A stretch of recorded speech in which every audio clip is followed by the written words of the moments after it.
સ્વામિનારાયણ. હરિસ્મૃતિ એટલે ભગવાનની મૂર્તિનું ચિંતન. ભગવાનની મૂર્તિમાં મન રહે એ સરળ પડે એટલા માટે આ ગ્રંથનો આધાર બહુ ઉપયોગી છે. કોઈ પણ બહાનું લઈને પણ ભગવાનની મૂર્તિ એમાં મન રહે એ કરવાનું છે, તો એના માટે હરિસ્મૃતિ જેવો ગ્રંથ બહુ જ લાભદાયક છે. નિષ્કુળાનંદ સ્વામી જેવા, પ્રેમાનંદ સ્વામી જેવા, તેમજ એ બધા જે મોટા મોટા સંતો તેમજ ભક્તો શ્રીજી મહારાજની મૂર્તિમાં કેવી રીતે વૃત્તિ રાખતા, સ્મૃતિ રાખતા, ધ્યાન કરતા, એનો આ ઓથેન્ટિક પુરાવો છે. તે લોકો સાથે રહેતા હતા, એ કેટલું કેવું કેવી રીતે દર્શન કરતા હતા અને મૂર્તિને ધારતા હતા. કથા વાર્તાને કેવી ધારતા હતા એનો ઓથેન્ટિક પુરાવો વચનામૃત છે. આપણી જેમ સાંભળીને ખંખેરીને ચાલ્યા નહોતા જતા. કેટલું શબ્દે શબ્દ જેમ કોઈ હંસ મોતી વીણે એમ શબ્દોને વીણ્યા હોય ત્યારે ગ્રંથ એઝ ઇટ ઇઝ થાય. કેવી રીતે સાંભળતા હશે એનો પુરાવો, કથા વાર્તા કેમ સંભળાય એનો પુરાવો વચનામૃત. અને મહારાજની મૂર્તિ, શ્રીજી મહારાજની ભગવાનની મૂર્તિને કેવી રીતે દર્શન કરાય, કેવી રીતે ધ્યાન કરાય, કેવી રીતે સ્મરણ કરાય એનો પુરાવો હરિસ્મૃતિ અને પ્રેમાનંદ સ્વામીના બધા જ એવા કીર્તનો.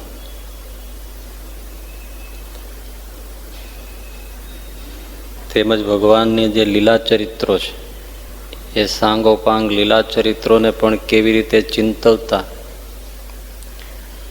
એનો પુરાવો ભક્ત ચિંતામણી છે. ચરિત્રના ગ્રંથો છે. જુનાગઢથી જે હરિચરિત્ર ચિંતામણી ભાગ 3 બહાર પડેલા છે, રઘુનાથ ચરણદાસજી સ્વામીએ સંકલિત કર્યા છે ભગવાનના શ્રીજીના ચરિત્રો. એ સંત કથા વાર્તામાં બેસેલી એક પછી એક ચરિત્ર અને થોડો ઉપદેશ, ચરિત્ર અને ઉપદેશ, એ જ એમની કથા વાર્તા. પણ કેટલા ચરિત્રો! આપણે આપણા જીવનના પ્રસંગો પણ આટલા યાદ ના રાખી શકીએ. અને એ તો છેક ત્રીજી પેઢીએ ગોપાળાનંદ સ્વામી, એમના શિષ્ય મહાપુરુષદાસજી સ્વામી, એમના શિષ્ય રઘુનાથ ચરણદાસજી સ્વામી. એટલે ઘણીવાર વિચાર આવે કે છતાં પણ હવે તો એ બધા સ્વપ્ન બની ગયા.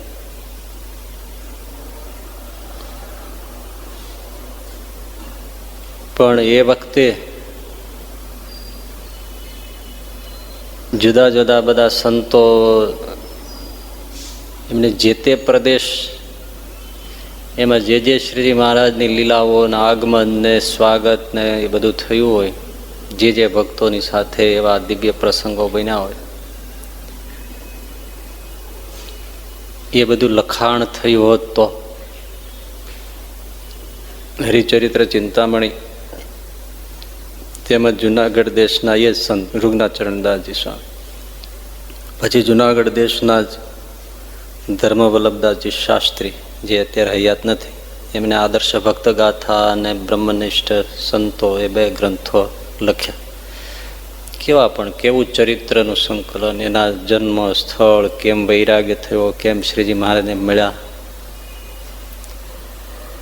એ બધા દિવ્ય પુસ્તકો કહેવાય.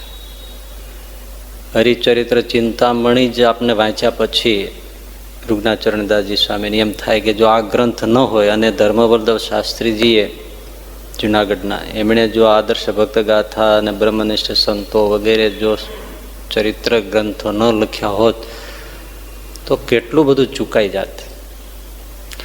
અત્યારે અક્ષર પુરુષોત્તમ સંસ્થાના મેગેઝિન હોય, બહાર પડતા હોય, એમાં ભગવાનના કોઈ કોઈ ચરિત્રો છપાતા હોય, બીજા જ્યાં જ્યાં ચરિત્રો આવતા હોય, તો એ ચરિત્રો પણ આપણને હરિચરિત્ર ચિંતામણીમાંથી જ મળે. એને પછી વ્યવસ્થિત થોડું ઘણું સંશોધન, એટલે 2 ટુકડા ભેળા કરીને એવી રીતે વ્યવસ્થિત ચરિત્ર થાય. પણ આ ન હોત તો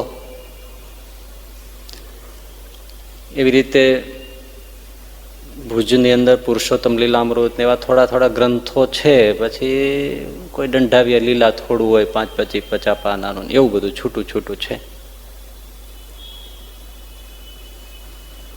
પણ પ્રદેશ પ્રમાણે, દેશ પ્રમાણે બધા જ ચરિત્રો લખાયા હોત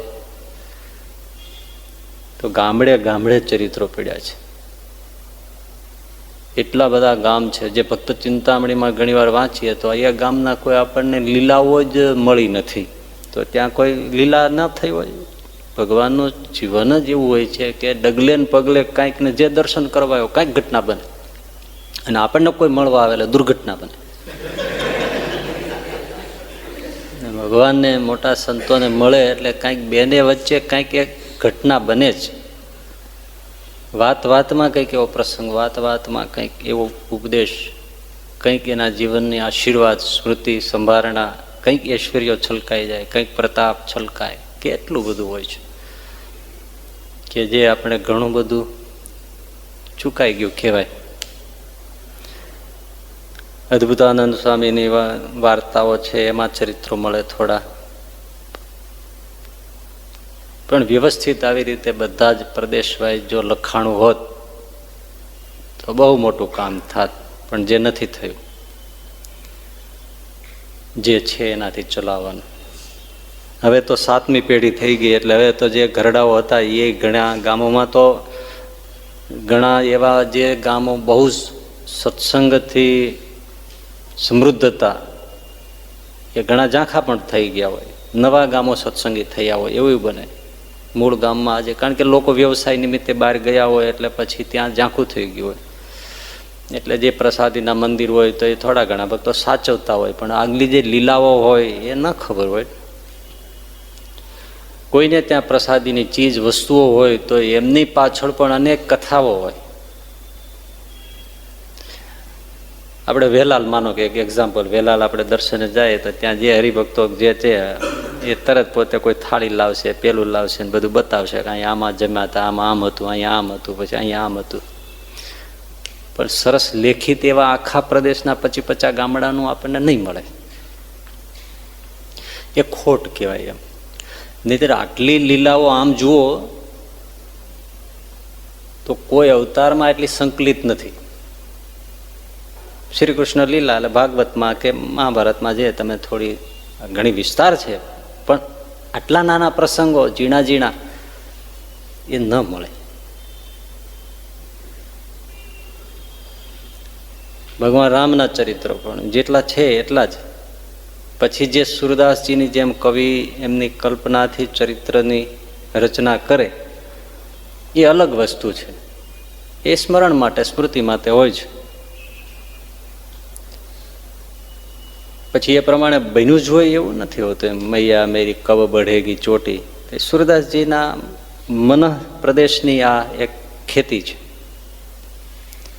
પણ અહીંયા તો એવું છે કે જે ચરિત્રો બન્યા છે એ જ લખાયા છે. હજી કલ્પનાના તો કોઈ રંગ જ આવ્યા નથી. એટલે આ બધી સ્મરણ કરવાની, ચરિત્રમાં જાળામાં મનને ગૂંથવી મેળવું, એક ક્ષમો બીજો ઘાટ કરવો, એવી રીતે જે ઘાટની વાત છે, સંકલ્પો, એ ચરિત્રના કઈ રીતે સંભાળતા, એ મય થઈ જતા, એ આ બધી હરિચરિત્ર ચિંતામણી વગેરે, ફક્ત ચિંતામણી વગેરે, હરિચરિત્ર ચિંતામણી એના માટે ઓથેન્ટિક પુરાવો કહેવાય કે કેટલા બધા એ ભગવાનના ચરિત્રોમાં રમી ગયા છે. ચિત્ત સતત ચરિત્રો જ. આપણે પુરાણી પ્રેમ પ્રકાશદાસજી સ્વામી બસ એ ચરિત્રોની ઉપર શુભ વાર્તાઓ લખતા, પછી બધા ખાતા પીતા ચાલતા, બસ એને એ ચરિત્રો જ સ્મરણમાં આવે.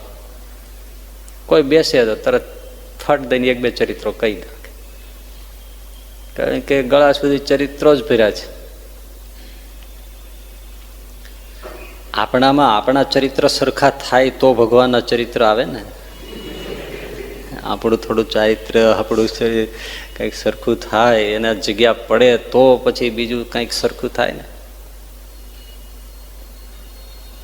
પણ ત્રણ વસ્તુ આપણે જોઈ ને, કે કથા, વાર્તા, ઉપદેશ કેમ શ્રવણ કર્યો એનો પુરાવો વચનામૃત, ભગવત લીલા ચરિત્રોનું કેમ શ્રવણ કર્યું એ હરિચરિત્ર, ચિંતામણી વગેરે ગ્રંથ, અને ભગવાનની શ્રી હરિની મૂર્તિનું કેમ સ્મરણ, ચિંતન, ધ્યાન કરતા એનો પુરાવો પ્રેમાનંદ સ્વામીના મૂર્તિના કીર્તનો અને આ હરિસ્મૃતિ ગ્રંથ નિષ્કુળાનંદ સ્વામી. મૂળ વાત સાંભળવાનું તો છે જ, સારું પણ લાગે, પણ ભગવાનની મૂર્તિનું ધ્યાન કે સ્મરણ થાય ક્યારે? મહિમા કોઈ વસ્તુનો હોય તો, જેનો મહિમા સમજાય એનું મનન થાય. એટલે મૂર્તિનો મહિમા સાંભળી લઈએ તો પણ વિચાર્યા વગર મહિમા સમજાય નહીં. કારણ કે જેટલો રૂપિયાનો મહિમા છે એટલો કંઈ ભગવાનની મૂર્તિનો મહિમા ના હોય. જો રૂપિયાના જેટલો મહિમા હોય, રૂપિયો તો તમે ખિસ્સામાં 5-10 હજાર નાખીને અત્યારે આવ્યા હોત ગમે ત્યાં, તો સેજ આમ હાથ ત્યાં રહ્યા કરે, કોઈ કાપી જાય નહીં. સારો કિંમતી મોબાઈલ ખિસ્સામાં હોય ને તોય સેજ આમ જોયે રાખે, કોઈ હેરવી જાય નહીં. અરે એ 1000-1200 બૂટ પહેરીને આવ્યો હોય તોય ધ્યાન ત્યાં હોય, કે કોઈ વળી ઉઠાઈ જાય નહીં. ભલે અહીંયા બોલતા હોય તમે એવા માતા ચપિતા તમે, પણ હોય તો ધ્યાન ત્યાં જ. કિંમત સમજાણી છે ને, કે 1200 રૂપિયાના છું, 5000 બૂટ, ચાલીએ તો નીચે લાઈટ થાય, સંગીત વાગે, આ તે બધું, એવું ઘણું બધું આવે. એની કિંમત સમજાણી છે એટલે સેજે એનું ધ્યાન થાય, સ્મરણ થાય. એમ ભગવાનની મૂર્તિની કોઈ કિંમત સમજાણી ન હોય એટલે એની સ્મૃતિ થાય નહીં. વ્યવહારની કિંમત સમજાણી છે, કારણ કે વ્યવહારમાં ધ્યાન રાખીએ તો ફાયદો છે, ન ધ્યાન રાખીએ તો ગોટાળો થઈ જાય.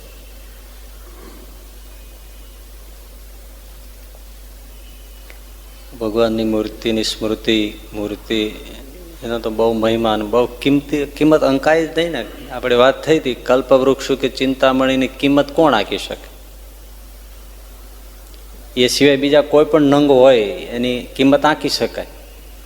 8 લાખ, 10 લાખ, કરોડ, 100 કરોડ, બસ ચાલો કેટલા અબજોમાં હિસાબ મૂકો, પણ ત્યાંય લિમિટ તો પૂરી ને. પણ ચિંતામણી કે પારસમણી કે કલ્પવૃક્ષ કે કામદુગા ગાય એનો કોઈ આંકી ન શકે આટલું જ, એમ તો કાંઈ કહેવાય નહીં મૂડી. એમ ભગવાનની મૂર્તિની પણ કોઈ એવી કિંમત આંકણી થાય નહીં, અનંત અપાર છે.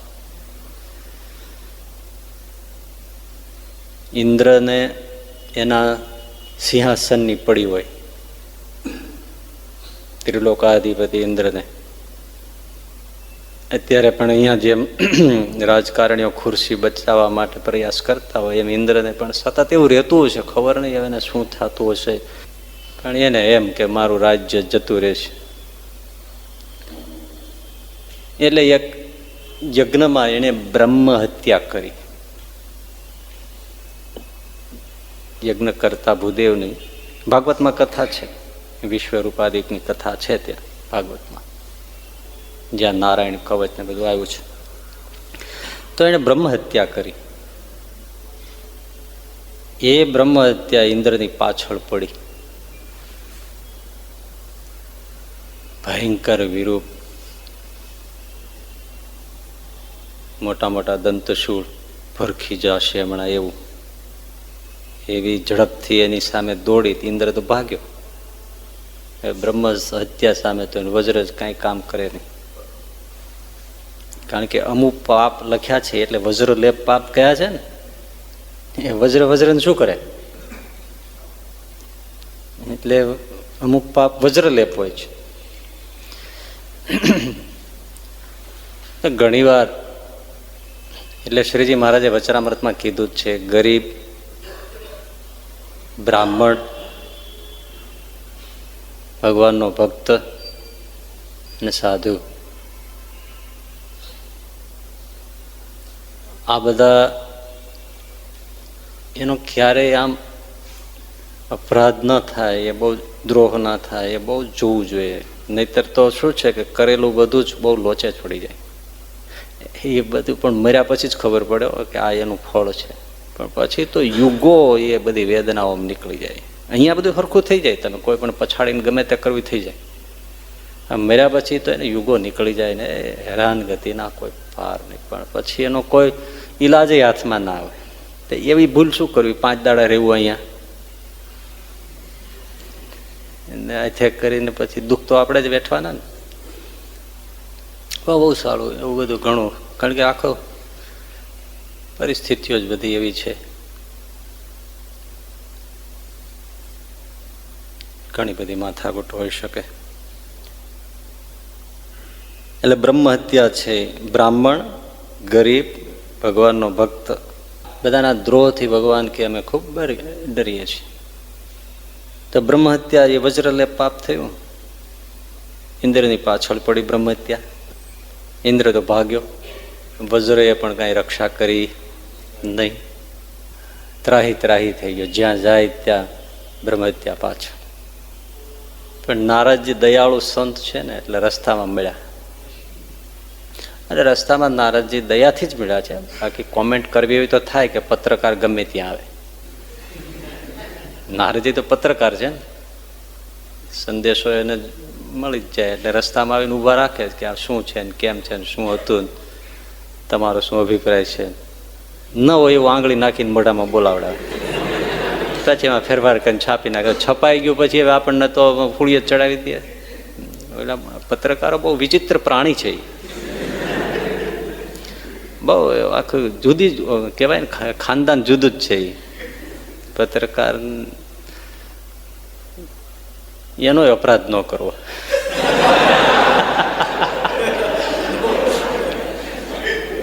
ગમે એવા સરકાર હોય, પત્રકારોને ભેખડે ચડી જાય તો એ તો કોઈક મોદી જેવા હોય જ પાર ઉતરે હો. આખું મીડિયા, અંગ્રેજી, ગુજરાતી, ટીવી, અખબારો બધા જ એના ઊંધા, છતાંય જીતી બતાવે 117 સીટ. એ તો એક જ કોક ચમત્કારી પુરુષ નીકળે. બાકી તો મીડિયા જેને ખપા થઈ જાય એને ઉલાળી જ નાખે. ન હોય એવું ચીતરીને લાવે. લોકોને એમ થાય અરે આટલું ખરાબ કર્યું, આટલું ખરાબ કર્યું, આવું કર્યું. એટલે આવો તો અત્યાર સુધી ઇતિહાસમાં એક જ નીકળ્યો છે કે બધાને ખોટા પાડીને.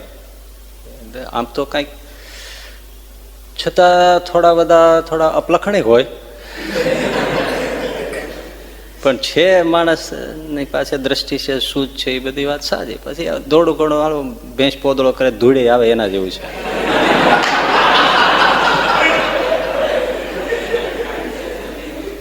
બાકી આખો દેશ એની વિરુદ્ધ કહેવાય ને. આખો દેશ કેન્દ્રથી માંડીને બધા મોટી મોટી હસ્તીઓ બધા, અને છતાં એકલો થાય. પણ થોડોક એને જો માથે કોઈ સાચો ગુરુ હોત ને તો કામ બહુ ઉત્તમ થાત. હા, આવા જ પુરુષની જરૂર હોય છે. પણ ગુરુ વગર આ થોડુંક બગડી જાય. કારણ કે કોઈનું માને નહીં ને, એટલે ગુરુનું માને. એટલે ગુરુ એટલે પાછો રોડખોડિયો નહીં, એમ સર્વદેશી સમજણ વાળો, કે અધ્યાત્મ, વિજ્ઞાન, ભૌતિકતા બધાનું સમન્વય સાધવાની દ્રષ્ટિ હોય એવો હોય તો એને કહે કે બેટા આમ થાય એટલું થાય, એટલું ના થાય તો થાય. પછી એને હશે ગુરુ, કઈ આપણે ખબર નથી, કોઈ હોય પણ તો એ હશે તો માનતા નહીં હોય. કારણ કે થોડું એવું થાય છે. આપણે તે ક્ષેત્રના માણસ નહીં, પણ છતાં દ્રષ્ટિમાં તો અમુક વસ્તુ તો આવે જ કે આવું વસ્તુ ન કરવું જોઈએ. ખરેખર રાજસત્તા એવી વસ્તુ છે કે ધર્મ સત્તાના, રાજસત્તા બંને સત્તાઓ ઉપર અત્યંત ત્યાગી અને સંવેદનશીલ વ્યક્તિ જ છે. તો ધર્મ સત્તાનો વિસ્તાર થાય અને પોષણ મળે. એમ રાજસત્તા ઉપર પણ અત્યંત ત્યાગી અને સંવેદનશીલ વ્યક્તિ જ જોઈએ. આપણે સમાજમાં ધર્મ જગતમાં શું કરીએ છીએ? અત્યંત ત્યાગી વ્યક્તિને પસંદ કરીએ છીએ, પણ સંવેદનશીલ છે કે નહીં એ આપણને સમજણ નથી હોતી. કારણ કે સંવેદના શું કહેવાય એનો તમે મને પ્રત્યુત્તર નહીં આપી શકો. સંવેદના અલગ વસ્તુ છે કે જે એક સૂકા પત્તાને પણ દુઃખમાં ન જોઈ શકે અને અકથિત ન કહેવાયેલી હૃદયની ભાવનાઓને પણ જે વાંચી શકે અને એના માટે બધું જ કુરબાન કરી શકે. મૂળ સાદી ભાષામાં એકને એક બે ઘટકા જેવું કહી દઉં કે સંવેદનશીલતા એટલે જેની આંખમાં આંસુઓનો ખજાનો હોય.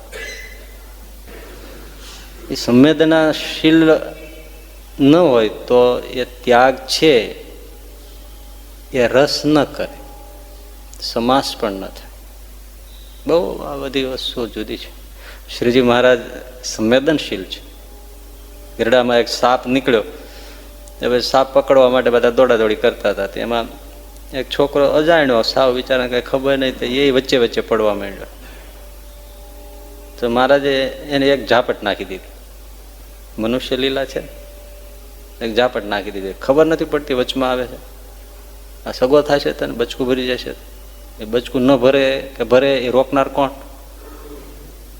છતાં ઓલા લાફો મારી દીધો. પણ પછી એ છોકરાને ગોતી અને એની માફી માગી ને એને રાજી કર્યો, ત્યારે એને શાંતિ થઈ.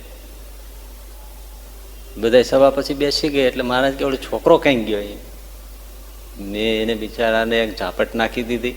બાળક તો બાળક છે અને ખરેખર છોકરો રડતો હશે, પણ એને પકડી આવ્યા, ગોતી આવ્યા, લઈ આવ્યા. એને મહારાજે વાલપથી હાથ ફેર્યો, તને કંઈ વાંધો નથી, ના ના છે, પ્રસાદ આપ્યો, આ આપ્યો, ત્યારે બહુ રાજી કર્યો.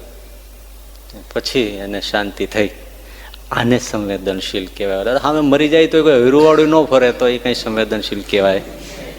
મરી જાય તો કે ઓછો, એમ એમ ના ચાલે, એમ ના ચાલે. એમ ધર્મસત્તા ઉપર, રાજસત્તા ઉપર પણ ત્યાગી વ્યક્તિ જોઈએ. સરદાર વલ્લભભાઈ જેવા, હા, ત્યાગશીલ. બસ પોતાના માટે કાંઈ ન જોઈએ. પોતાના માટે સારામાં સારા બૂટ જોઈએ, સારામાં સારા ફેશનેબલ કપડાં જોઈએ, સારા સારી ઇટાલિયન ફ્રેમ જોઈએ, ટનાટન હોવું જોઈએ, એવી આપણી એક માન્યતા છે. બાકી ત્યાગ એ જ પોતે પરમ શોભા છે. અમુક હોય સ્ટેટસ પ્રમાણે, હા, પછી લેંઘો પહેરીને ફરે એમ ના પોસાય, બધું હોય. પણ ત્યાગ પ્રધાન વસ્તુ એવું હોય તો બહુ જ કામ થાય. પણ હવે એ તો આજે આપણા દેશની તકલીફ એ છે ને, ત્યાગશીલ હોય એ કોઈ આવા ક્ષેત્રમાં આવતું નથી. ઠીક છે, આપણે બીજે જ રસ્તે જતા રહ્યા, પણ કામનું હતું એટલે કહી દીધું. કામનું એટલા માટે છે કે સંગાત પણ એવા ભક્તો સંતોનો કરીએ કે જે સંવેદનશીલ, ત્યાગશીલ, ભક્તિશીલ હોય. અને આપણે પણ એવો વિચાર રાખીએ, બરાબર છે. તો બ્રહ્મ હત્યા ઇન્દ્રની પાછળ પડી, નારદજી આવ્યા છે. સંવેદના થઈ એને કે બિચારો આ બારી દોડી દોડીને મરી જશે, આનો કઈ ઉકેલ આવશે નહીં.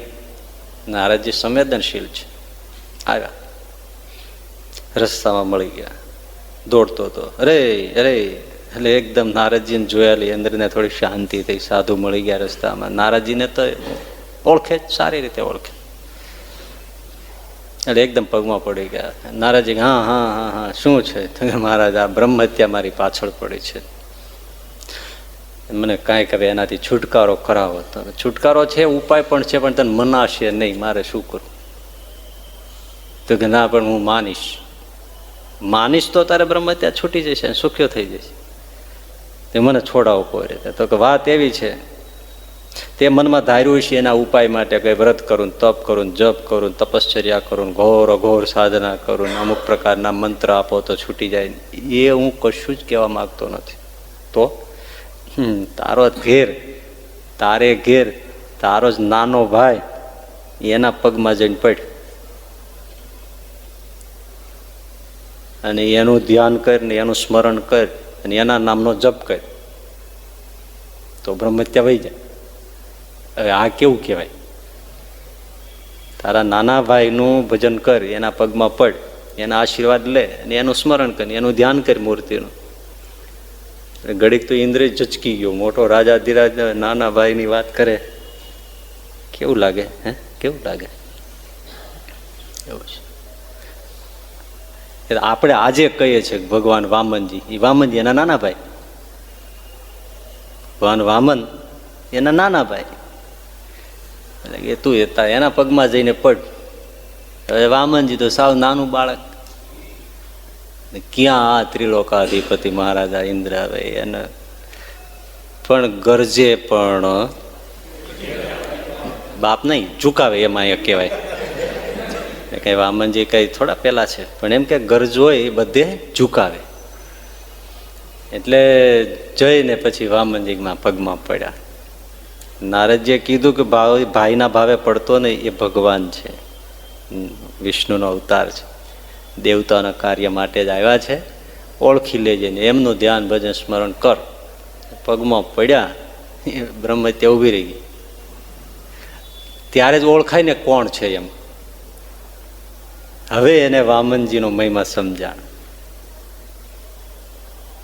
પછી જ વામનજીનું જેમ જેમ જેમ જેમ ધ્યાન ને સ્મરણ ને ભજન ને કરતો કરતો ગયો, એમ બ્રહ્મહત્યા પાછી હટતી ગઈ. જેમ સ્મરણ કરે, જેમ ધ્યાન કરે, એમ બ્રહ્મહત્યા એના ડગલા પાછા હટતા જાય, પાછે પગે હટતી જાય. તો એટલા બધા સ્મરણમાં ધ્યાનમાં વામનજીમાં ઇન્દ્ર ડૂબ્યા કે બ્રહ્મહત્યા અદૃશ્ય થઈ ગઈ. આ ભગવાનની મૂર્તિનો પ્રભાવ છે. મને તમને એક નહીં, અનેક બ્રહ્મહત્યા વળગી છે. અને આ જે પાપરૂપ અનેક બધા વિકારો છે ને, એ જ પાપ ને વિકારો, એ બધી બ્રહ્મહત્યાઓ છે. અને એ હત્યાઓ બ્રહ્મ હત્યાઓને પણ પાછી પાડે એવા બધા વિકારો છે કે ઓલી તો હજી પકડવા મથતી હતી ઇન્દ્રને, આપણને તો ગળે પકડી લીધા છે. એટલે આ તો બહુ ભયંકર બ્રહ્મ હત્યાઓ છે. વિકારો, પાપ, વાસનાઓ, આ જે બ્રહ્મ હત્યા છે એને દૂર કરવાની એક જ માસ્ટર કી છે ભગવાનની મૂર્તિનું ધ્યાન, ભજન અને સ્મરણ. જેમ જેમ કરતો જાય એમ બધી આ બધી બ્રહ્મહત્યાઓ, પાપરૂપ વાસનાઓ, વિકારો એ બધા નીકળીને આગા પાછે ડગલે ચાલવા માંડે અને છેવટે જતા જતા બધા જ દૂર થઈ જાય. આવો જો મહિમા સમજાય.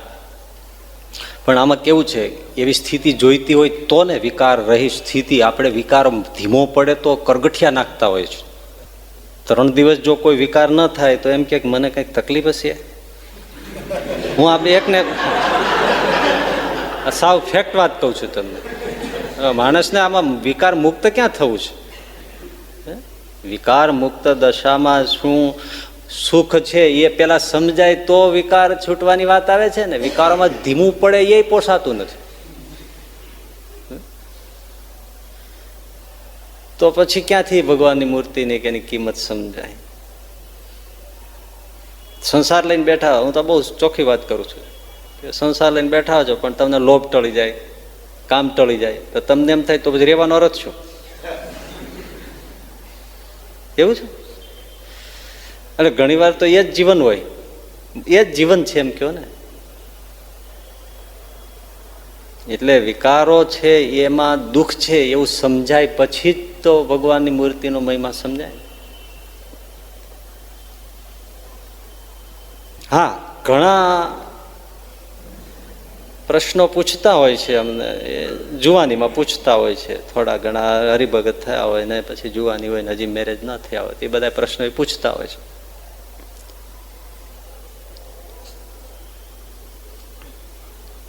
ઠીક છે, હવે એમાં બહુ પડવું નથી. પણ ભગવાનની મૂર્તિ એ જ પરમ ચાવી છે કે જે આ બધી બ્રહ્મહત્યાઓ, વિકાર રૂપ, પાપરૂપ બ્રહ્મહત્યાઓને કાઢી. હવે આપણે એવો મહિમા સમજાય. અને બીજું જે વાત કરીને કે વિકારો છે એ જ પરમ દુઃખરૂપ છે એવું અનુભવાય તો પછી છૂટવાની વાત આવશે. અને એક વાત સમજી રાખવા જેવી છે, અત્યારે તો ઠીક છે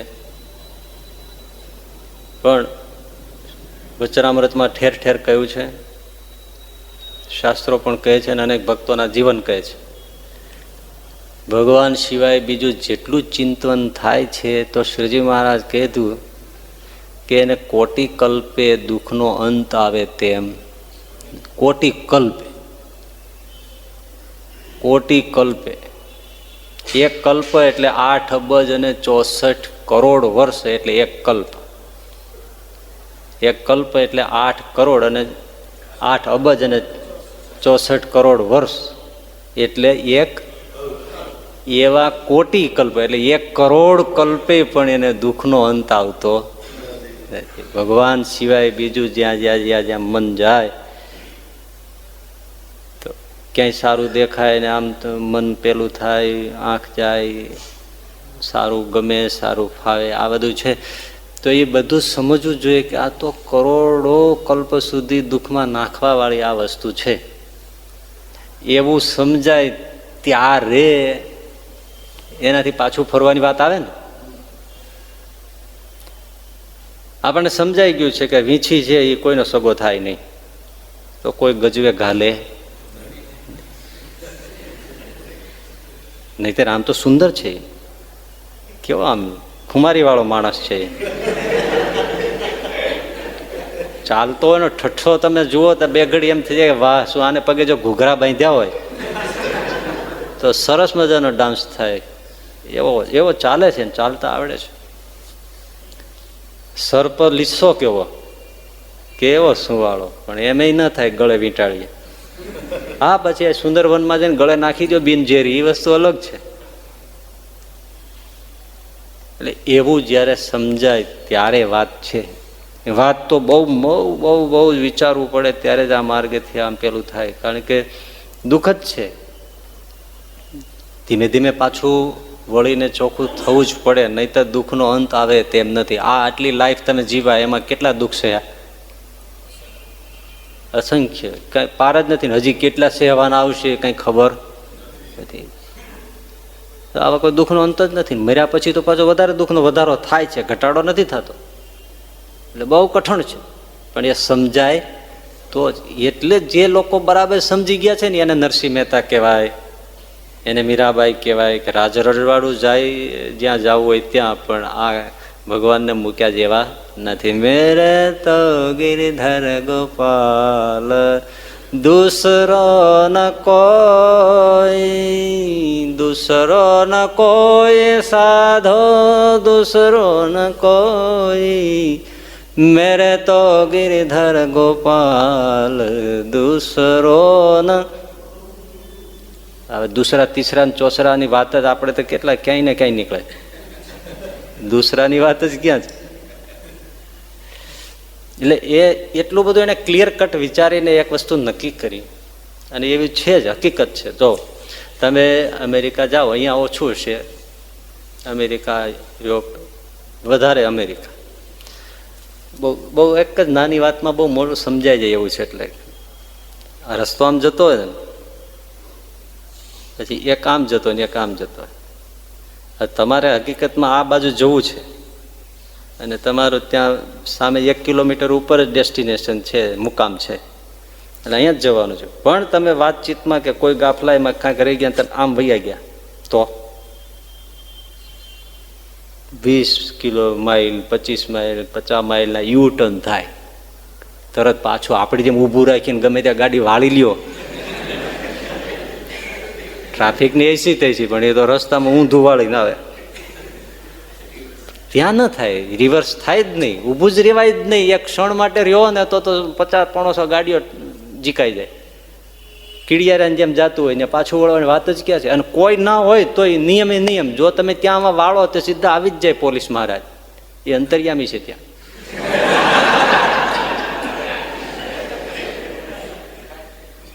એટલે એ જે 20-25-50 માઇલનો યુટર્ન હોય ત્યાં ભરી ભરી ભરી ભરી ભરી ભરી ભરી પછી પાછું જોઈન્ટ થઈને પછી અહીંયા આવો, વળી પાછા ચૂકી ગયા, પછી આમ થઈ જાય. તે ખરેખર અમે એક જગ્યાએ અમે જતા હતા તો એ ભાઈ એ ડ્રાઇવિંગ કરે, પણ વાતુડિયા એવા, એકમાંથી બીજી બીજામાં ત્રીજી એવી વાતું કાઢે અને ડ્રાઇવિંગ એ કરે. અને આપણે કે ભાઈ તમે ધ્યાન રાખો. હા હા સ્વામીજી, બધું ધ્યાન છે, બધું ધ્યાન છે, તમે ચિંતા ના કરો, બધું ધ્યાન છે. તમે મારી વાત સાંભળો. મેં કીધું સાંભળીએ પણ હવે તમે ધ્યાન રાખો થોડું ટાઈમ એમ. પણ ખરેખર એ જ્યાં વળવાનું, હવે આપણે તો એ દેશમાં તો અજાણ્યા જોઈએ ને, કોઈ આપણે ક્યાં જવાનું છે ઠેકાણું અજાણ્યા જોઈએ, એટલે આપણે તો કંઈક બતાવી ન શકે કે આવ્યું તમે અહીં ધ્યાન રાખો. એ વાતમાં વયું જાય, વયા જાય ને 2-3 કિલોમીટર જાય, હે સ્વામીજી આપણે તો પાછળ જવાનું હતું, ચલો ઊંધું થઈ ગયું. આ વાત મેં કીધું તમને કહું છું જ ખરો, તમે ધ્યાન દો. હવે તમે સ્ટીરિંગ ઉપર ધ્યાન દો, સામું ધ્યાન દો. હવે હું ધ્યાન દઈશ કે સ્વામીજી. આમ ફરીને કેટલા માઇલનો રન મારીને પાછા વાતે ઉપડી જ જાય. અને આ કાંઈ હું ટાઢાપોરનું હાંકતો નથી, એણે આવું 3 વાર કર્યું. 3 વાર કર્યું પછી મારો મગજ ગયો. મેં કીધું તમારે આખો દી અહીં રખડાવા છે, ઠેકાણે પોગાડવા છે તમારે, તમે ધ્યાન નહીં રાખતા. મેં કીધું તમે ધ્યાન રાખો. મેં કીધું હવે નહીં તો મેં કીધું હું લુગડું ફાડીને તમને મોઢે પટ્ટી બાંધી દઈશ. તમે વોતો જ કર્યા કરો છો. આમાં શું સાંભળવું? મેં કીધું નહીં તમારી સ્વામીજી વાત બરાબર. મેં કીધું એ તમે ચર્ચા કરવામાં આવે, તમે બોલવાનું જ બંધ કરો, હું સાંભળવાનું બંધ કરું. તમે વળી પાછી માફી ઉપર પ્રવચન આપવા માંડે તો પાછું ઓઈલું વયો જાય. તો બધું બંધ કરાવ્યું ને ત્યારે 4થી વાર અમે ઠેકાણે પહોંચ્યો. પછી મેં કીધું તમે આને આ બિલ્ડિંગ પાસેથી જ પસાર થવાનું હતું. મેં કીધું આ બિલ્ડિંગ તો આપણે 3 પ્રદક્ષિણા કરી. મને કીધું તો હું તમને અહીં ટેકવી દેત ને. એક ને એક બિલ્ડિંગ 3 પ્રદક્ષિણા કરી. બોલ, એટલે આ રીતસર બન્યું હતું. એ ભૂલાય, આવું કેમ ભૂલાય કે બોલ. એ પાછા 1-2 વાર અહીંયા આવી ગયા છે, પણ મેં એને યાદ નથી કરાવ્યું. પછી એ કીધું હવે એ ક્યાં ઉખેડવું. બહુ હેરાન થયા. પાછા આવીને પૂછે કેમ છે સ્વામીજી, મજામાં છો ને? મેં કીધું બહુ મજામાં. મનમાં જપ કરી લો. ઓયલું છે ને એ યાદ આવે છે ને ત્યારે નથી મજા રહેતી. ત્યારે એમ થાય છે કે તમે પણ એમ કે મોટો ઉપદેશ મળી ગયો. બસ આપણું આવું જ છે. આપણે અત્યારે નથી સમજાતું, પણ મર્યા પછી અત્યારે બધું ચોખ્ખું જ છે. ક્યાં આપણે ભગવાન સિવાય એમ મન અટકી જાય છે. તો ભગવાન જ્યારે લઈને ચાલે ને એ ત્યારે ભલભલાને કંઈક લોકાંતર જોવામાં, પેલું જોવામાં એમ બધું કરો. એ હરિભગતને મારે તેડીને ચાલે, વિમાનમાં બેસાડીને ચાલ્યો. એ વચ્ચે નદી હશે ને ત્યાં ખાલી બધા બહેનો કપડાં ધોતા હતા, ત્યાં જોવાની ટેવ ને આમ આ બધા છે ને નડે છે. તે આમ લુગડા ધોતા, કપડાં ધોતા હતા નદીને કિનારે, ત્યાં વિમાનમાં ત્યાંથી ડોકું કાઢ્યું. અને આને ત્યાં બારી બારણા કે એવું કંઈ છે નહીં. જેટ એરવેઝ કે એર ઇન્ડિયાની જેમ કે બારીઓ તો બંધ નથી. બારીઓ બંધ હોય તો કાચ તો હોય ત્યાંથી જોવે, પણ આ તો ખુલ્લું જ હોય. તે ત્યાં જોયું, મારા મૂકીને વ્યા ગયા. જોયો રાખો કે જોવાની હજી છે. તો હવે એ યુટર્ન કેવડો પડે હે, બહુ મોટો. અને એ અવકાશમાં અહીંયા હોય તો કંઈક મંદિરે બેસીને માળાઈ કરે, ઓલું કાંઈ દેખાય નહીં. ચારે બાજુ ઘોર અંધારો ફાંફા જ મારે. એ તો એને જ મળો તો જ ખબર પડે કે જાવું ક્યાં. ન કોઈની પાસે બેસાય, ના કાંઈ સત્સંગ, નહીં દર્શન, નહીં કરવાનું શું એકલા આમ. એ ફાફડમાં વિચાર કરો, ઘોર અંધારી રાત હોય અવકાશમાં આપણે લટકો મૂકી દીધો એમાં કોઈ હેલિકોપ્ટરમાંથી, પ્લેનમાંથી, આપણે બારદાનને આપણે ફેંકી દીધું કોઈ, અને ઘોર અંધારો, ક્યાં શું કરવાનું? કાંઈ દેખાય તો ને. એ તો પછી એને જ ખબર હોય. એટલે આ યુટર્ન બહુ મોટા છે. ભગવાન સિવાય બીજે મન જાય એ બહુ જ મોટી પછી એટલે લખ્યું છે પછી દુઃખનો અંત ક્યારે આવતો નથી. એટલે આ તો બહુ જ વિચારીને પાછું વળાય ત્યારે તો ભગવાનમાં મન જોડાય. ભગવાન સિવાય બીજું સોમલખાર વિષ જેવું થાય ત્યારે ભગવાનમાં મન જોડે. કઠણ છે, સાંભળ્યું હશે તો કામ આવશે, આવી વાત છે. મહિમા જાણે ત્યાર પછી ક્યારે ભગવાનનું સ્મરણ કે ધ્યાન ભજન થાય? જ્યારે કેટલો વ્યવહાર આઘો કરે ને ત્યારે ભજન થાય.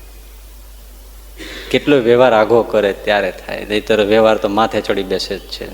છૂટક્યો ન હોય, કરો શું? એક વ્હીલમાં ચડ્યા પછી આ રાઇડ્સ હોય છે બધી, હવે એમાં તમે એકવાર આમ ઘૂસી ગયા ને પછી બેસી ગયા ને પછી જેવું સ્ટાર્ટ થાય પછી એમ થાય કે આમ ઉતરી જાય સારું, મન કંઈક થાય છે. કાંઈ ન હાલે પછી જે થવું થાય. ઉતરાય વચ્ચેથી એકવાર સ્વિચ ઓન થઈ ગઈ એટલે પછી ભયંકર રાઇડ્સ હોય છે. કેનેડામાં ડ્રેગન રાઇડ છે, ભલભલાને છક્કા છૂટી જાય, કોઈ એનો ફોટો નથી પાડી શકતું, એનો એટલી સ્પીડમાં જાય ને એવી રીતે ફંગોળે ત્યારે એને એમ જ થઈ જાય છે કે આ જીવતા બહાર આવ્યા રામ. એવી પરિસ્થિતિ થાય. પણ ઉતરાય વચ્ચેથી એવા સંસાર છે ને એને ભયંકર ડ્રેગન રાઇડ છે. એટલે એ કેટલા વ્યવહાર આઘા કરીએ ત્યારે પૂજા થાય, ત્યારે 5 માળા થાય. આ સવારે તો એક નિયમ થયો ને આટલું ના કરે તો આપણને કંઈ પંચિંગ થતું હોય એવું લાગે કે અમે કંઈક બહુ ગિલ્ટી કરીએ છીએ, ગિલ્ટ થાય છે એવું બધું થાય ને, અપરાધ ભાવ અનુભવ. એટલે સવારમાં માળા કરી લે, પૂજા કરે, એટલું બધું થઈ જાય. પણ પછી શું કરીએ છીએ સવાર પછી? એટલે 24 કલાક શું કરીએ છીએ? નથી વંચાતું, નથી માનસી પૂજા થતી, નથી સાંજની આરતી થતી, નથી આરતી મંદિરે જઈને કરવી એવું જ નહીં, પણ મંદિરે ઘરે બેસીને આરતી કરવી, નિયમ ચેષ્ટા, મૂર્તિ સંવારવી, એ તો કાંઈ થતું જ નથી. વચનામૃત વાંચવું આ હોય નિયમ તો વળી વાંચી લીધું. પણ પછી 24 કલાક શું થાય છે? ઘણું આખો દિવસ એ જ છે ને. એટલે કેટલો વ્યવહાર આઘો કરે ત્યારે ભગવાનનું ધ્યાન સ્મરણ થાય. એટલેથી પતે નહીં. પહેલી વાત શું આવી? મહિમા સમજે. બીજી વાત શું આવી? વ્યવહાર આઘો કરે. ગમે તેથી સમય કાઢવો જ પડે. અને વાત સાચી છે, આપણે ગમે એટલા બીજી હોઈએ, કેટલા ઇન્ટરવ્યૂ માટેની લાઈન લાગી હોય, 1 સેકન્ડ આપણી પાસે આમ જગ્યા ન હોય સમયની, કે કોઈ એમ કે ભાઈ અત્યારે 1 મિનિટ મને નહીં, તમે જવા દે. પણ ત્યારે જાજરૂ જવાનું થાય તો તમને આ ખરાબ વસ્તુ લાગશે, પણ હું આના સિવાય બીજું કોઈ એપ્રોપ્રિએટ દ્રષ્ટાંત ન ખોલી શક્યો એટલે મારે તમને આ દેવું પડ્યું. હે હવે બધું આખું પાછું થઈ જાય ને. એક જણો રેલવેના એન્ડ ભાગમાં ઓલો સેન્ટિંગ વાળો એટલે ગાર્ડ કે જે કોઈ હશે ને એ ત્યાં આટા મારતો. ત્યાં એની પાસે એક જણો આવ્યો, આવીને કે લોકલ ક્યારે જાય? 8 વાગે સાહેબ નીકળે. લો બરાબર. એક્સપ્રેસ 9 વાગે આવે. ગુજરાત મેલ એ 10 વાગે આવે. રાજધાની એ 12 વાગે આવે. પંજાબ એ 12:30 આવે. પણ તમારે જવું છે ક્યાં? મારે જવું ક્યાંય નથી, મારે પાટા ઉપર કળશે બેહવું છે. મારે પાટા પર જાજરૂ બેસવું છે, મારે જવું ક્યાંય નથી. યાર પાટા ઉપર જાજરૂ બેસવા માટે આ ને પૂછતો હતો.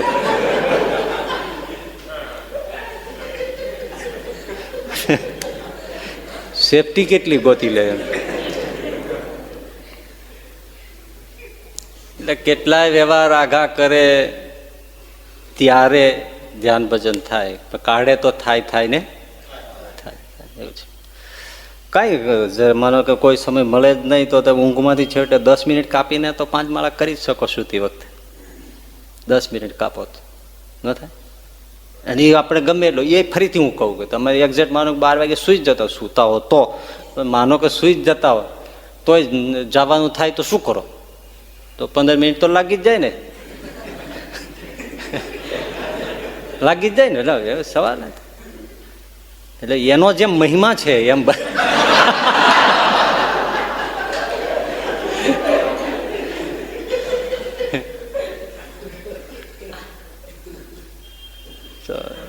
થાય એમ. એટલે કેટલો વ્યવહાર આઘો કરે ત્યારે ભગવાનનું ધ્યાન ભજન થાય. એટલેથી થાય ના, કેટલાય સંકલ્પોને બંધ કરે ત્યારે ધ્યાન થાય. બહુ આજે મહત્વની વાત કરું છું. ભગવાનની મૂર્તિનો મહિમા સમજાય કે એ સિવાય પાપરૂપ વિકારો બ્રહ્મત્યાઓ છે જે પાપરૂપ એ કંઈ જાય એમ નથી. બીજું એ કે જ્યારે આ બધા પાપ કે વિકારો આ બધું છે દુઃખરૂપ સંસારના પદાર્થો જણાય ત્યારે. ત્રીજું કે વ્યવહાર થોડો આઘો પાછો થાય ત્યારે, કેટલો આઘો કરે ત્યારે. 3 ચોથું કે જ્યારે એના સંકલ્પો બંધ કરે ત્યારે. નહીતર બેસે ખરો પણ સંકલ્પ તો વ્યવહારના જ થાય, કઈ ભજન ન થાય ને. માળા લીસી થાય ખાલી. અને એ તો જે સ્મરણ છે, પણ ધ્યાન તો ગહન વસ્તુ છે ને. ધ્યાનનો અર્થ જ એ છે કે નિર્વિચાર થઈ જવું, બધું જ ભૂલાય, એક ભગવાનની મૂર્તિ જ રહે. અને મૂર્તિમાં ન માનતા હોય તો શૂન્ય ભાવને નિર્વિચાર થઈને બેસવું, એવું તો ધ્યાન મેડિટેશન એ ટેન્શન નથી. પણ મેડિટેશન અલગ વસ્તુ. એટલે ક્યારે થાય સંકલ્પો બધા પડ્યા મૂકે, આટલું કર્યું છે ને આટલું કરવાનું બાકી છે, આમ કરીશું ને બધું જ મૂકી દે ત્યારે ધ્યાન ભજન થાય, નહીતર થાય ન થાય, ન થાય, કોઈ હિસાબે ના થાય. ત્યાર પછી કેમ કરવું એની રીત સમજવી પડે. નહીતર આ બધું જ હોય પણ એને આખું આ મેથડ ના આવડે તોય બરાબર ન થાય. એટલે એને સમજીને કરવું પડે કે ભાઈ કઈ રીતે થાય. પહેલા તો ભગવાનની મૂર્તિ એને સામે ધારે અને પછી ધીમે ધીમે હૈયામાં ધારે અને મૂર્તિની સન્મુખ એમ જ જોઈ રહે. એને જોતા જોતા જ પછી ધીમે ધીમે એને એમાં રસ આવે અને પ્રેમ જાગે, અને ધીમે ધીમે પછી આ વસ્તુઓ થાય. આટલી બધું કરે ત્યારે ભગવાનની મૂર્તિનું ધ્યાન થાય, નહીં તો થાય નહીં. વચ્ચે તો છે જ નિદ્રા જીતવી પડે, ઘણા બધા નાના મોટા છે, નિદ્રા જીતવી પડે, નહીં તો બેસે તો ખરો બધું આઘું પાછું કરીને બેસે ત્યારે ઊંઘ આવી જાય.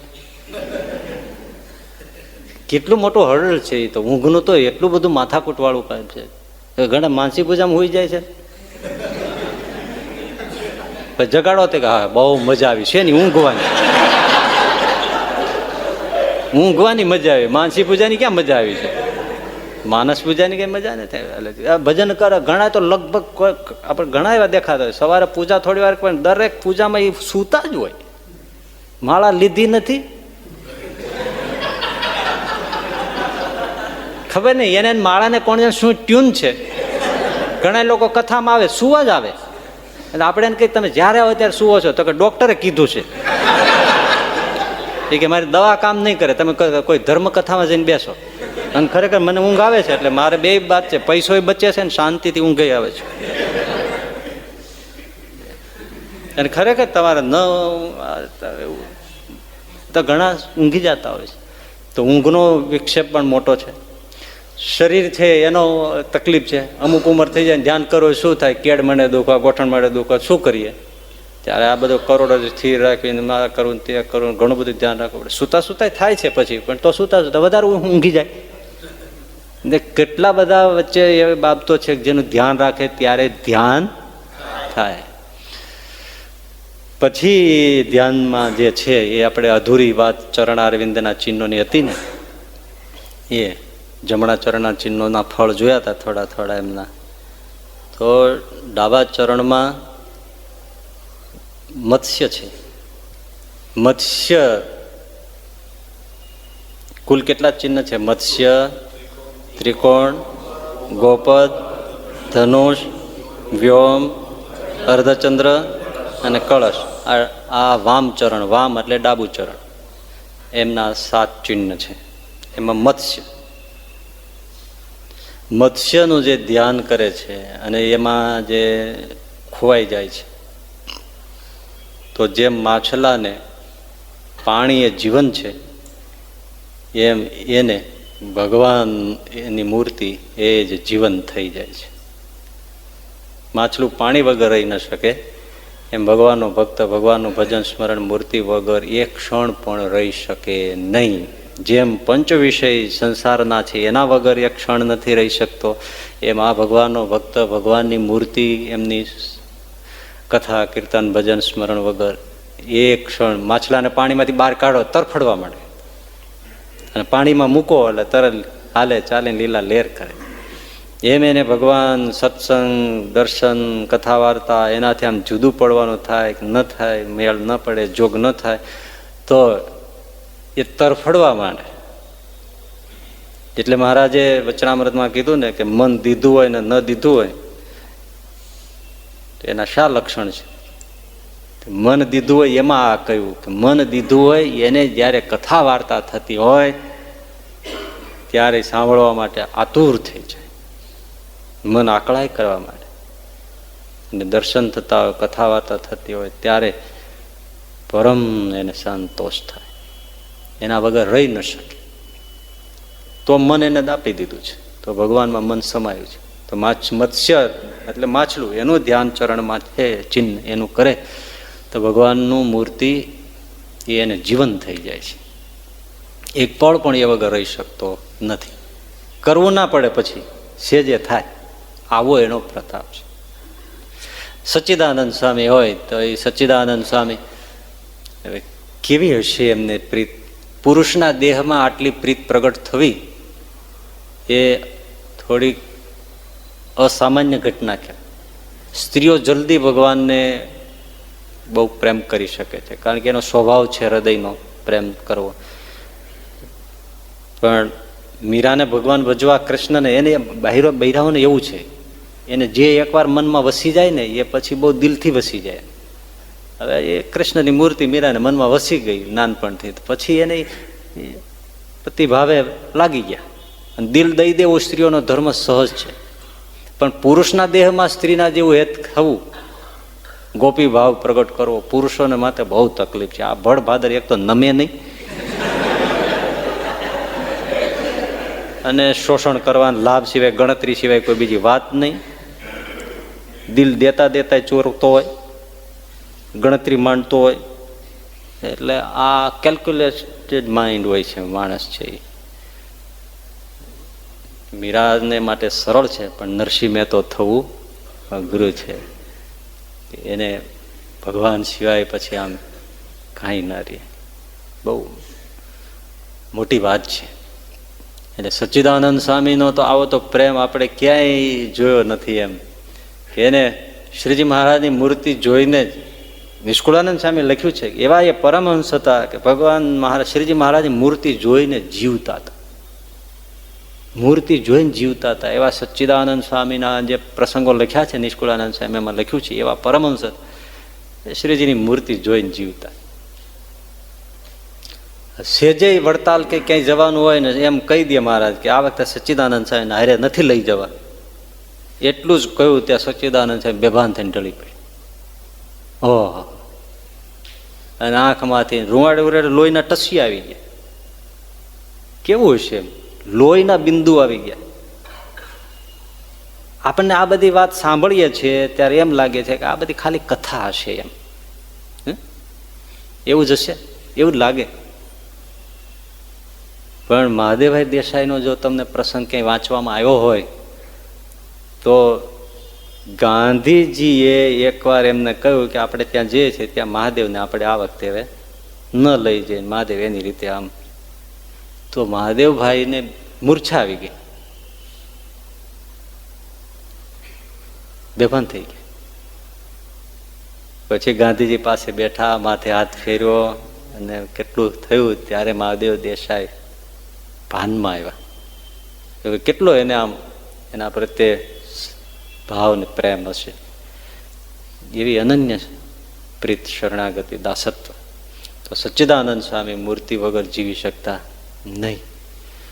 માણકી ઘોડી પશુનો દેહ લ્યો, તો શ્રીજી મહારાજ સ્વધામ પધારી ગયા તો માણકી ઘોડી, ઘાસ ચારો, જળ પીવાનું બધું બંધ, પૂરું. જીવન શું હતું? શ્રીજી મહારાજની મૂર્તિ જોઈને જીવતા હતા ને. બે જ એવા નીકળ્યા હો, 13મા દિવસે દેહ છોડી દીધો હોય શ્રીજી મહારાજના ધામમાં ગયા પછી. એક માણકી, બીજા પાણવીના પૂંજા ડોડિયા. એનો પ્રેમ સચ્ચિદાનંદ સ્વામી જેવો, કેવો પૂંજા ડોડિયા, ખેતીનું કામ કરવા વાળા, પ્રેમ એટલે એવો. ક્યાંય આજુબાજુ વાવડ મળે તો મુઠ્ઠીઓ વાળીને ભાગે. એમનો હાથી એમનો હાંકતા હોય ને એમનો હાથી મૂકી દે ખેતરમાં, એમનું રેઢું મૂકીને ભાગી જાય, રહી ના શકે પળ. પછી કાર્યાણી ગયા હોય ત્યાંથી ગીત મારા તો સારંગપુર જવા નીકળી ગયા તો એમની પાછળ દોડ્યા જાય. કેવા એમ ભૂખ તરસ અને એક શ્વાસે દોડી રાખે, પુકાર ચાલો. આવી જે પ્રીત પૂંજા ડોડિયાની. અને પાછું નિયમ હતું એકાદશીએ ચાલીને ગઢપુર આવવું, મહારાજના દર્શન કરવા, અને ખેતીનો ધંધો એટલે માણકી ઘોડી માટે માથે મોટો ઘાસનો લીલો ભારો રચકો જે કંઈ હોય વાડીમાં એ બાંધી માથે લઈ માણકી ઘોડી માટે નિરણ લાવે. એને માણકી ઘોડીનો કેટલો મહિમા! નહીં તો દાદાના દરબારમાં ઘાસચાળાની ક્યાં ખોટ હોય? કેટલાય બળદો ભેંસોને માટે નિરણ પૂરણ છે જ, તો માણકી ઘોડી માટે ન હોય? હોય. પણ આ પોતે લઈ આવે, છેક ત્યાંથી માથે ઉપાડીને લઈ આવે. મારે માણકીને માટે લઈ જવું છે. શ્રીજી મહારાજ માટે લઈ જવું એ તો અલગ વસ્તુ છે, સમજો વિચાર આવે કોઈને. પણ આવો વિચાર આવ્યો અને આખી જિંદગી એને નભાવ્યો. માણકી ઘોડીને યાદ કરી અને એ માથે ભારો લઈ અને લાવે અને માણકી ઘોડીને ખવડાવે, એને થાય બસ. ભગવાનના સંબંધને એટલે ભગવાનનો મહિમા એ ભક્તોનો કેટલો મહિમા છે એના ઉપર આધાર ભગવાનના પ્રેમનો છે. એ જ પૂંજા ડોડિયાની એકાદશી આવવાનો નિયમ. અને શ્રીજી મહારાજ ધામમાં ક્યારે ગયા? સ્વધામ ક્યારે ગયા? દસમને દિવસે. એટલે આગલેથી એ ચાલવાની તૈયારી કરે, એમને ચાલવાની તૈયારી કરવી. અને બપોર પછી એને વાવડ મળ્યા કે શ્રીજી મહારાજ સ્વધામ પધારી ગયા છે. એ રસ્તામાં થોડુંક જ ચાલ્યા હતા એના ગામથી, અને વાવડ મળ્યા કે મહારાજ દેહ મૂકી ગયા, સ્વધામ પધારી ગયા, તિરોધાન લીલાથી. એટલું જે સાંભળ્યું ત્યાં જેમ કોઈ લાઇટ જાય એ પંચેન્દ્રિયો શંકા લાગી, બેભાન થઈને ઢળી પડી. જેમ આપણે કોઈને પેલું ના અંધાર આવી જાય ને આખી અંધારા તમર ચડી સીધા પડી ગયા, બેભાન થઈ ગયા. અને શરીર આખું કાળું થઈ ગયું, જાણે કંઈ એમાંથી લોહી ઉડી ગયું, લોહી જ ઉડી ગયું, સાવ કાળું શ્યામ થઈ ગયું, જેમ કોઈ આમ અગ્નિમાં લાગી ગયો હોય ને દવ, એવું થઈ ગયું. કપડાની જોડી કરી અને એમને ત્યાં ગરડા લઈ આવ્યા. ગોપાળાનંદ સ્વામી જેવા બધા હતા સંતો, એમણે એમને હાથ ફેર્યા ત્યારે ભાનમાં આવ્યા. પણ ખાવા પીવાનું ગયું. ગોપાળાનંદ સ્વામી ખુદ પોતે સમજાવે, બધા સમજાવતા. ગોપાળાનંદ સ્વામી પછી ખુદ સમજાવવા આવ્યા. જે ભગત મહારાજ ગયા ત્યારે કહેતા ગયા છે કે મારી પાછળ કોઈ અંજળ છોડવા નથી. આવું સ્ટ્રિક્ટલી કીધું તો મહારાજે, કે મારી પાછળ કોઈ અંજળ છોડવાના નથી. પગ પકડીને બધાએ કહ્યો, બધાએ ભોજન પાન લેવાનું. નહીતર નિષ્કુળાનંદ લખ્યું છે કે જો આવું બાપાએ ન કર્યું હોત તો ગરડામાં લાશોનો ઢગલા પડી જાત. કારણ કે કોઈ જીવવા જ નહોતા માગતા, બધા જ બેસી જાય એમ હતા અંજળ છોડી. કારણ કે કોઈ જીવી શકે એમ હતું જ નહીં એમને જોયા વગર, દર્શન કર્યા વગર, મળ્યા વગર. આ કલ્પના બહારની વાત હતી. એ વર્ષો વયા ગયા હતા તોય એવી જયારે એવી બહુ સ્મૃતિમાં વીરોમાં ડૂબી જતા ત્યારે બેભાન થઈને પડી જતા. પ્રેમાનંદ સ્વામી, નિષ્કુળાનંદ સ્વામી, ગુણાતીતાનંદ સ્વામી, આ બધા સંતો બેભાન થઈ જતા. હવે ત્યારની તો ઘટના કેવી હોય? પૂંજા ડોડિયાને કહ્યું કે અંજળ છોડવાની ના પાડી છે. ત્યારે સચ્ચિદાનંદ સ્વામીને આ બધા બેઠા હતા ને મહારાજ, એમાં આ કહ્યું હતું મારા ચરણના સમ ખાય અને કહો કે અમે અંજળ નહીં છોડીએ, દેહ નહીં પાડીએ. સચ્ચિદાનંદ સ્વામી ત્યારે પગે નથી અડ્યા. એ જાય એના પહેલા હું વયો જાઉં. અને શ્રીજી મહારાજે સભામાં એમ કહ્યું કે જો હું ખરો પુરુષોત્તમ હોઉં તો કોઈને નસકોરીએ ફૂટવા ન દઉં, કોઈના નાકમાં એક લોહીનું ટીપું ન આવવા દઉં અને મરવા ન દઉં, બધાને જીવાડીશ. મુક્તાનંદ સામે બહુ કરગરીને કહ્યું ત્યારે, જ્યારે રજા માગીને કહ્યું તમે રજા દો મારે જવું છે. ત્યારે બધા એને તો ધીરજ રહી. પછી મહારાજે આવું કહ્યું એટલે મુક્તાનંદ સાહેબ રડતા રડતા કહ્યું કે મહારાજ મારું શરીર વ્રત થઈ ગયું, મારું શરીર માંદું સાજુ રહે છે. મેં ગુરુ રામાનંદ સ્વામીને પણ દેહ છોડતા જ જોયા, પછી તમને આવી રીતે હું જોઉં, મારું શરીર ખમે નહીં મહારાજ, મને તમારે હારે લઈ જાઓ. મહારાજ કે 1 મહિના પછી. ત્યાં સુધી તો કોઈને નહીં સામે, તમે કયો એટલે તરત બીજા તૈયાર થઈ જાય, એમને લીધા તો મને લ્યો. એમના કોઈ ઓપ્શન નહીં. તમારે 1 મહિનો રહેવાનો, 1 મહિનો એક્ઝેક્ટ 1 મહિના પછી હું તમને લઈ જઈશ. ત્યાં સુધી તો રહેવું પડે, બધાને વિરહ શાંત કરવા. અને મુક્તાનંદ સ્વામી 1 મહિનો રહ્યા અને 1 મહિને બરાબર પછી મહારાજ એમને તેડી ગયા. પૂંજા ડોડિયા અને ગોપાળાનંદ સ્વામી કે અંજણ લ્યો, તો કે મહારાજ મેં છોડ્યા નથી, છૂટી ગયા છે, મેં છોડ્યા નથી. સચ્ચિદાનંદ સ્વામીએ શું કર્યું? મહારાજ આમ કહ્યું હું પુરુષોત્તમ હોય તો કોઈને મરવા ન દઉં. તો સચ્ચિદાનંદ સ્વામી હાથળ ઉપર થપકારીને કે હું ખરો હોઉં ને એની પહેલા પહોંચી જાઉં. હા, શું કરવું આનું? કે આમાં હું કોઈને મરવા ન દઉં. સચ્ચિદાનંદ સ્વામી કે હું ખરો હોઉં તો એની પહેલા પહોંચી જાઉં, એ પછી આવે અક્ષરધામમાં, એની પહેલા હું ત્યાં બેઠો હોઉં. આનું શું કેવું? અને ખરેખર વૈયા ગયા. યોગ કળાથી શરીરને નાડીઓ વાડીઓ તોડી વૈયા ગયા ત્યાં. અને એ પહેલા આણે આવું સચ્ચિદાનંદ સામે કહેવું ને કે હું ખરો હોઉં તો એની પહેલા પહોંચી જાઉં, એટલે પછી તરત જ પોતે સમાધિનિષ્ઠ હતા ને, સીધા અક્ષરધામ ગયા. ડાયરેક્ટ લાઈન હતી, સીધા ત્યાં જઈને અક્ષર મૂકતો કે આવો સામે, તો કે આવું થયું છે, મેં પ્રતિજ્ઞા લીધી છે, એની પહેલાં હું મારે વયું આવું છું, તો તમે મને અહીં રાખશો? કે એણે ના પાડી છે કે કોઈને ગરવા ન દો, તમે રાખશો? એટલે મૂકતો કે વાંધો નહીં, તમે આવો, અમે રાખશું. વાંધો નહીં, આવો તમે રાખશો. અને આ સ્વામી દેહ મૂકીને ગયા, અક્ષરધામમાં ગયા, મુક્તોએ સ્વાગત કર્યું. પણ જેવા અહીંથી મહારાજ આવ્યા ને એ જેમ ખ્યાલ આવ્યો કે મહારાજ દેહ મૂકી દીધો છે, અને પછી અક્ષર મુક્તોને પણ થઈ ગયું કે આપણે ખોટું કર્યું છે, આપણે ચોરને સિંઘર્યો છે. તે સચ્ચિદાનંદ સ્વામી સિંહાસનની નીચે ઘૂસી ગયા અને ત્યાં ફટફટ ફટફટ ધ્રુજે માળો આવતા અવાઈ ગયું. એવી બીક લાગી અને મહારાજ જેવા ત્યાં બિરાજ્યા, જે સ્વરૂપ ત્યાં હતું એમની સાથે એકાકાર થયા. મહારાજ કે આની નીચેથી મારો ચોર કાઢો. આ વાતો બીજા હોય, બૌદ્ધિક બહુ કરશી એને નહીં સમજાય. આ હકીકત તો આ બધી હોય છે. આ બધી એ સચ્ચિદાનંદ સ્વામી બહાર આવ્યા પણ બહુ ધ્રુજવા. મહારાજ મારી ભૂલ થઈ ગઈ, પાછો જા, પાછો જા તું. કોઈને નહીં આવવાનું તો નહીં આવવાનું, પણ મહારાજ હવે એકવાર આવી ગયો છે ને શું આવું કરો છો?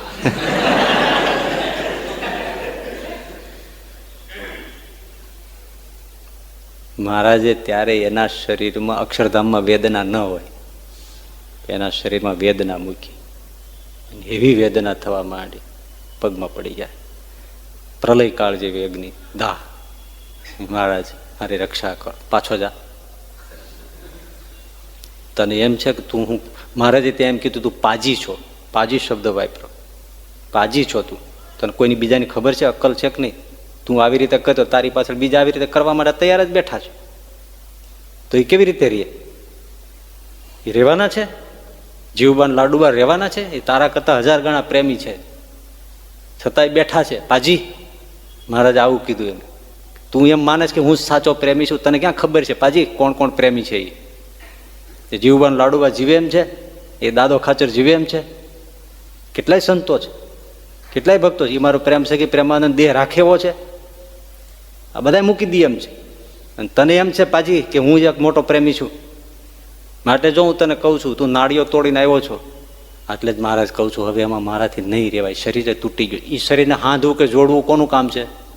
એ મારા હાથનું છે, તો હું કરી દઈશ. પણ એક કામ કરવાનું છે, શરીરમાં પેશી અને તું નાડી તોડીને આવ્યો છો એટલે આંખોના ડોળા બધું છે ને બહાર નીકળી ગયું હતું, લટકી ગયું હતું બધું, એવી રીતે તોડી નાખ્યું હતું. એટલું બધું એમાં મન થઈ ગયું હવે રહેવું જ નથી ને, એટલે ચૂથી નાખ્યું નાડી.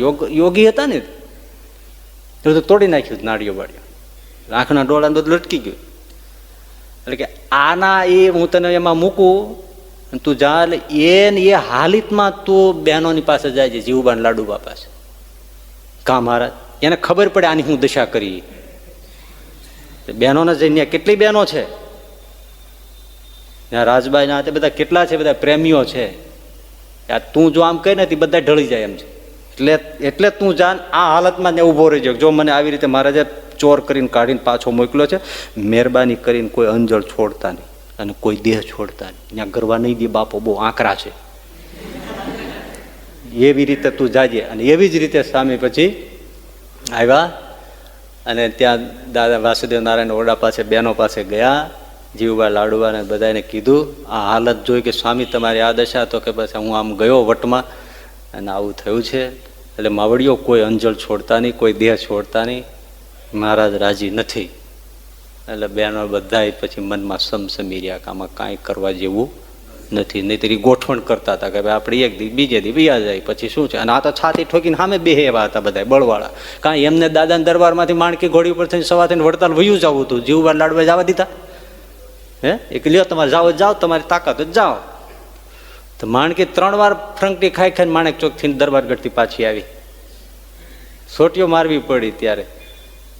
પછી છેવટે એ રજા માગવી પડી ને પગથિયે પગ મૂકીને. આજ્ઞા આપો અમે જઈએ વ્રત પૂરી, એ જાઓ પ્રભુ રામ નવમી નથી દૂરી. સેવક દાસ પ્રેમાનંદ હજૂરી, માણકીએ ચડારે એ મોહન વનમાં. એ જ લીમડો આ વાસુદેવ નારાયણ ઓરડા અને સામેનો જે જ્યાં લાડુબાને જમાડતા મારા એ ઉગમણા આથમણા ક્યાં કહેવાય? હા બસ ત્યાં પ્રેમાનંદ સ્વામી ઊભા હતા. આ નજરે જ દેખ્યો અહેવાલ છે, આંખે દેખ્યો અહેવાલ. અને સ્વામી લખે છે કે પ્રેમાનંદ હજુરી એને આ સાક્ષાતપણે નજર સામે જોઈને લખ્યું છે. માગી આજ્ઞા. હું જોતો હતો સામે ઓસરી જ ઊભો હતો. બહેનોને આગળ હાવ દિનને જેમાં હાથ જોડીને કહેતા હવે તમે બહેનો મને રજા આપો તો અમે જઈ શકશું, નહીં તો નહીં જઈશું. પછી કહ્યું કે જાઓ પ્રભુ વહેલા આવજો, આવી રીતે બધું કહ્યું. પછી માણકી ચાલી છે. હવે તો સ્વામી છાતી આવીને સામે બેહે એમ હતા. એટલે આ જ્યારે સ્વામી આ હાલતમાં આવ્યા પછી બહેનો એ બધું માંડી વાળ્યો પ્રોગ્રામ કે આમાં કાંઈ કરવા જેવું નથી. અને બધા જ પછી આમ મનને મજબૂત કરીને જીવા. તો એવા બધા પ્રેમીઓ હતા કે જેને ભગવાનની મૂર્તિ સિવાય બીજું કોઈ જીવન નહોતું. ઘણાને જો કાંઈ નહીં, બટેટાવાળાને ભજીયા જીવન હોય. હા બહુ તમે સીધા આ ડોંગરેજી મહારાજ પણ કહેતા, હું તમને એ જ કહું છું. ડોંગરેજી મહારાજ એમ કે ઘણા એવા હોય છે ભાઈઓ કે એના ઘરે કહેતા હોય છે કે આ તો 8 દી થઈ ગયા ભજીયા કર્યા નહીં. તમે 8 દી થઈ ગયા ભજીયા કર્યા નહીં, ભજીયા કરો. ડોંગરેજી મહારાજ એની સ્ટાઇલમાં કહેતા, મેં સાંભળેલા સગે કાને. ઘણા એ કેવા હોય છે એને ઘરનાને કહે કે 8 દી થઈ ગયા ભજીયા કર્યા નથી. એટલે જોતો ખરો તું ખાઈ કેટલા ગયો. પણ જીવન છે એમ, વિષયો જાત જાતના એના જીવન છે. આમને મૂર્તિ એ જ જીવન છે. તો પૂંજા ડોડિયાએ કીધું સ્વામી મેં અંજળ છોડ્યા નથી પણ છૂટી ગયા છે. કોઈ રીતે ગળું જ બંધ થઈ ગયું છે, પાણી ઉતરતું નથી, તો કોળિયો અન્ન જાય કેવી રીતે? સ્વામી કે તો પછી ભગત ભજન કરો, પાણી જ ઉતરે નહીં બોલો. અને એવી રીતે 13મા દિવસે પૂંજા ડોડિયાએ દેહ મૂકી દીધો ને 13મા દિવસે માણકી ઘોડીએ દેહ મૂકી, બેય દેહ છોડી દીધા. આવા બધા પ્રેમીઓ છે એ ભગવાનની મૂર્તિના ધ્યાન ભજન અને પ્રતાપે થાય છે. પણ મત્સ્યનું ધ્યાન કરતા કરતા સંસાર છૂટી જાય અને ભગવાનની મૂર્તિ કથા વાર્તા સ્મરણ ધ્યાન ભજન એ જ જીવન થઈ જાય. એ મત્સ્યનું ધ્યાન ચિંતન કરવાનું ફળ છે. પછી આવે છે ત્રિકોણ.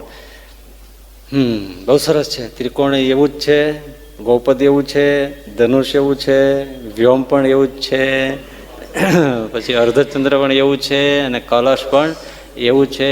પછી આખા ચરણ એવા છે, અંગૂઠો એવો છે, પછી આ ફણો મહારાજનો છે એ પણ એવો છે, મૂર્તિ આખી એવી છે. પણ એ બધી વાતો આવતી વખતે રાખીશું.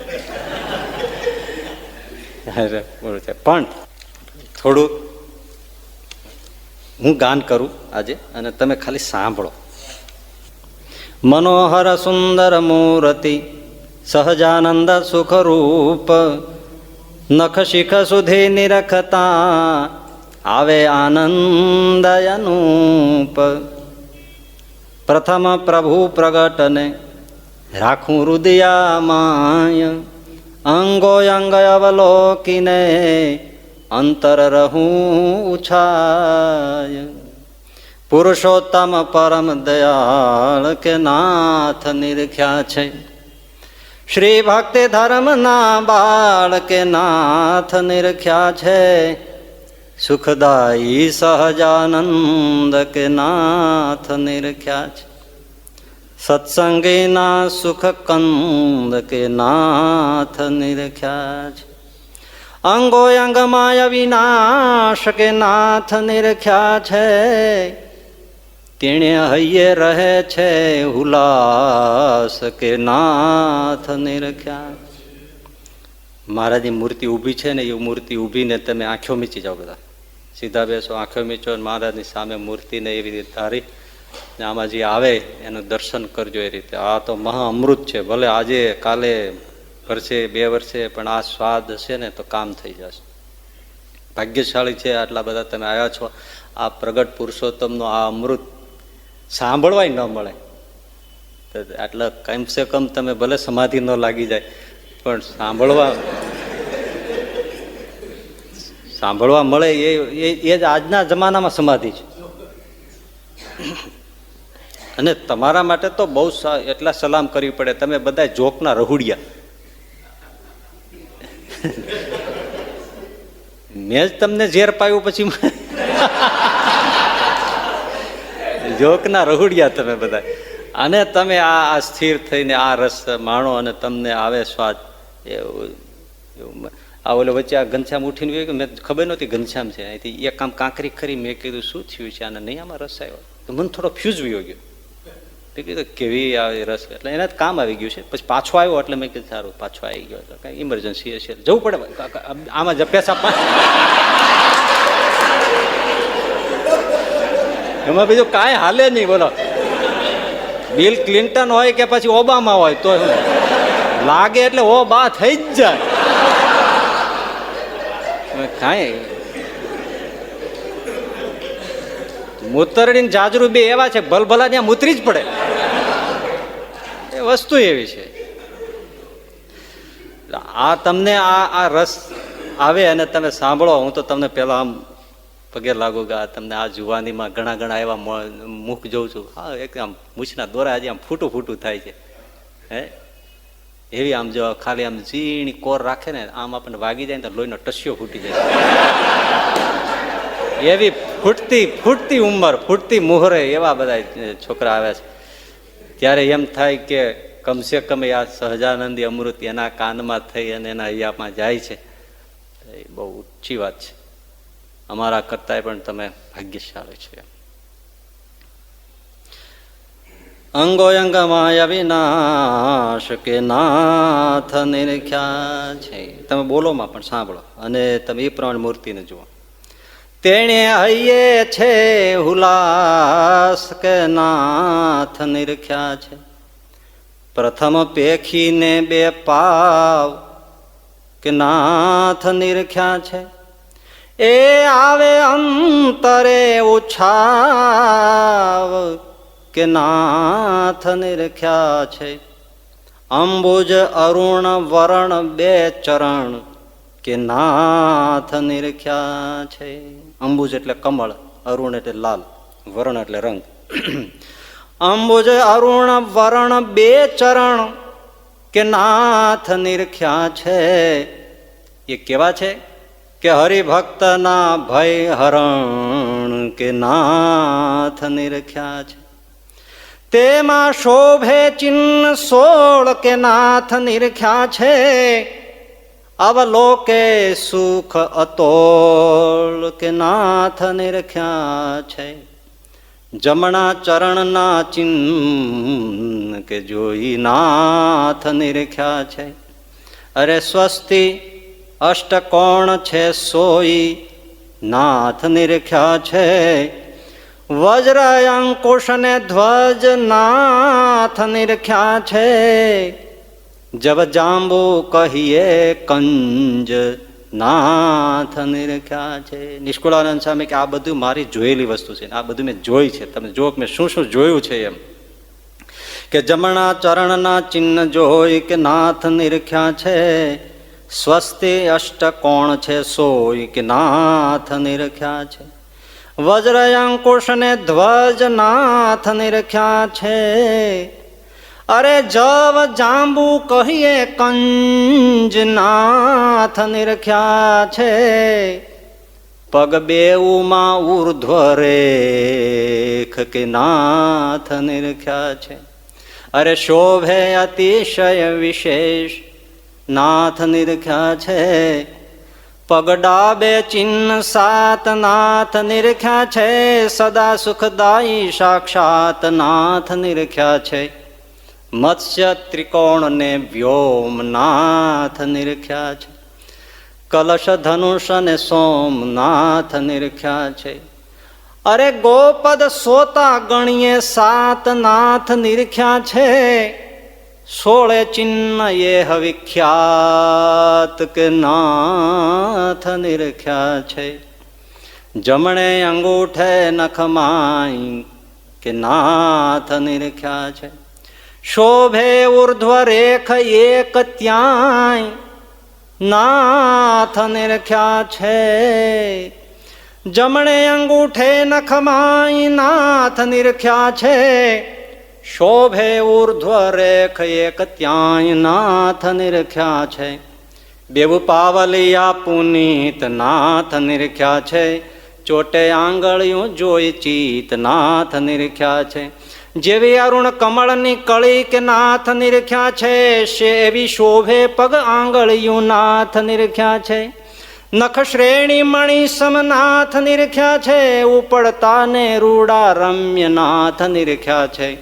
અંગૂઠા આંગળીયું બહુ સારી નાથ નિરખ્યા છે. જોઈ અંતર લ્યો ઉતારી નાથ નિરખ્યા છે.